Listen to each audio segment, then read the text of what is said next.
Mesdames et messieurs, Karim Benzema. Certains préféreront Haaland, d'autres préféreront Mbappé. Les rivalités elles sont intéressantes quand les personnes dégagent des choses différentes. J'ai jamais trop aimé ma voix et en tout cas, j'ai jamais considéré que ça pouvait être un atout. Salut à tous et bienvenue sur On Time. C'est l'un des journalistes de référence sur la planète football, Hervé Matou, le présentateur du Canal Football Club ou encore la voix sur les jeux vidéo FIFA. On a parlé de plein de sujets hyper intéressants. Je vous laisse avec la vidéo. Avant chaque émission et que la caméra s'allume, est-ce que vous avez toujours un peu cette pression du direct? Franchement non. Moi j'aime bien ne pas perdre mon énergie trop en amont. Et je dirais que je me concentre au dernier moment. Quand je dis je me concentre au dernier moment, c'est vraiment quelques minutes avant, voire quelques secondes avant. Vous prenez toujours des pistaches ou pas? Je vois que vous êtes bien informé. Alors oui, je dis que je suis pas stressé, mais quelque part je dois l'être, parce que c'est peut-être pour ça que j'arrive pas trop tôt. C'est que dans le quart d'heure qui précède l'émission, où on attend, on commence à avoir un peu faim, il faut faire quelque chose des mains, et s'il y a des pistaches, je me jette un peu frénétiquement sur les pistaches, c'est pas faux. Ses débuts dans le journalisme, Hervé Matou, il les fait à Clermont-Ferrand, au journal La Montagne et à France Bleu Orléans. Et un jour, il se met à travailler pour TF1 et il est envoyé sur tous les stades européens, un rêve de gosse. Chaque week-end, je suis envoyé sur des stades et sur des noms mythiques pour moi, que j'entends à la radio, sur mon transistor depuis toujours. La première fois que vous allez à Marcel Picot à Nancy, à Francis Lebasser à Laval, à l'Abbé des Champs à Auxerre, voilà, vous dites waouh, c'est ça, parce que voilà, ça fait 10 ans que vous entendez ça et vous savez même pas que vous allez y aller un jour. Justement, c'est qui pour vous le meilleur public de France? C'est difficile de répondre à cette question parce qu'il y a plein de publics qui s'autoproclament meilleur public de France. Je vais pas en citer un parce que je pense que dans hélas, le proche passé nous a montré que même dans les stades qu'on croyait vertueux, il peut survenir des incidents. Si vous mettez 40 000 personnes, vous avez statistiquement la certitude qu'il va y avoir 500 mecs potentiellement qui vont poser des problèmes. Ça m'a valu des déboires quand j'ai voulu expliquer ça un jour sur internet. Je suis d'une culture plus britannique que tifosi à l'italienne. J'aime le public qui est focus sur le match. Dès qu'il y a un corner, vous avez 40 000 personnes qui réagissent parce qu'il y a le corner, qui sur une touche gagnée va se lever. Je préfère ça personnellement qu'un public qui vit sa vie à côté du spectacle et qui propose son propre spectacle de manière totalement indépendante du jeu. Voilà. Mais je crois que la réussite du Red Star est plus profonde que cela. Il ne faut pas s'arrêter au résultat de l'équipe première. TF1 lui confie des responsabilités de plus en plus grandes. Et c'est là qu'il est repéré par Michel Denisot, qui va le faire quitter TF1 pour rejoindre Canal+. Et on est en 2008 quand il va commencer à animer une toute nouvelle émission, le Canal Football Club, qui deviendra l'émission de sport la plus regardée de la télévision française.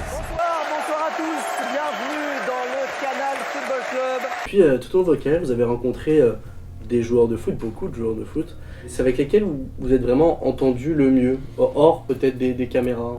Je peux pas trop en citer parce que je fais pas ami avec les joueurs en fait. Okay. Plusieurs types de journalistes de sport, des journalistes supporters, j'en suis pas.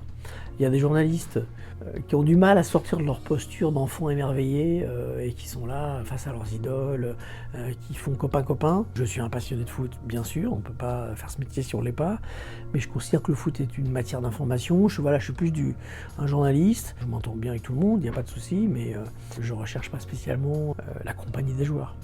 Et puis alors, plus ça avance, plus il y a le trou générationnel qui fait que c'est moins possible. Quand je rencontre un joueur aujourd'hui, parfois je suis un peu surpris de, entre guillemets, la distance qu'il met. Enfin, c'est-à-dire qu'il me voit, etc. Je me dis, mais pourquoi il me voit, lui, il est dingue. Et puis finalement, je me rends compte, quand il est né, j'étais déjà à la télé. Donc, voilà, donc fatalement, ça a même un peu une forme de distance que moi, je sens pas, en fait. Thierry Henry, par exemple, je l'ai rencontré, il avait 17 ans, tout timide, il regardait ses pompes, il disait, ah, oui, bonjour monsieur, etc. Et puis, je l'ai vu se développer, devenir le joueur immense qu'il a été, et puis être un ex-joueur, et puis maintenant être peut-être, devenir entraîneur. Ceux qui ne connaissent pas Hervé Matou à la télévision le connaissent peut-être dans le jeu vidéo FIFA. Et oui, c'est lui qui a été la voix de l'un des commentateurs du jeu vidéo pendant de longues années. Rappelez-vous, si je dis que vous êtes nul, c'est que vous êtes nul. Votre voix un peu cassée, est-ce que vous aurez pensé un jour que ça pouvait peut-être vous fermer des portes dans le commentaire ou dans la présentation, ou jamais? J'ai jamais trop aimé ma voix et en tout cas, j'ai jamais considéré que ça pouvait être un atout. Notamment quand je commentais, j'avais une forme de fragilité de la voix. Si j'avais un match avec 5 buts, j'avais des grandes chances de sortir sans voix.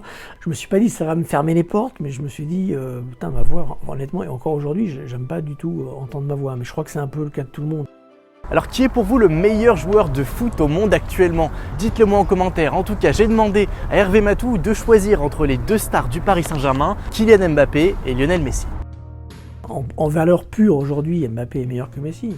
Maintenant, on en reparlera à la fin de la carrière. Et ce qui compte, c'est la trace que chacun laisse. Il y a des gens qui vont être plus touchés par Cruyff, d'autres par Maradona. Certains vont être plus touchés par Ronaldo, d'autres par Messi.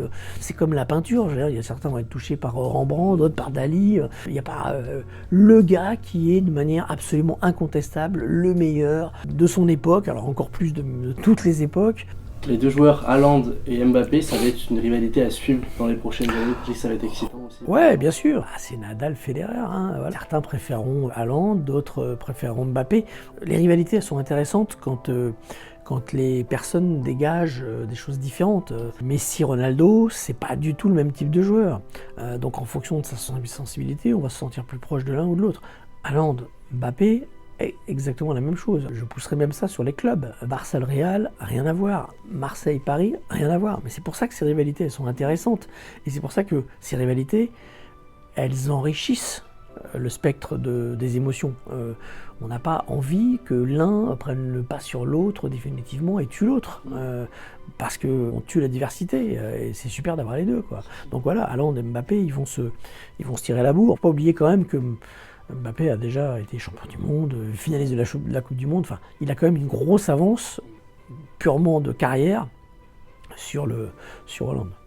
Puis Mbappé, il porte cette équipe vraiment du PSG pour aller même plus loin au-delà de son niveau. Est-ce que vous êtes aperçu aussi que parfois les audiences télé varient en fonction de s'il y a Mbappé ou pas dans l'équipe?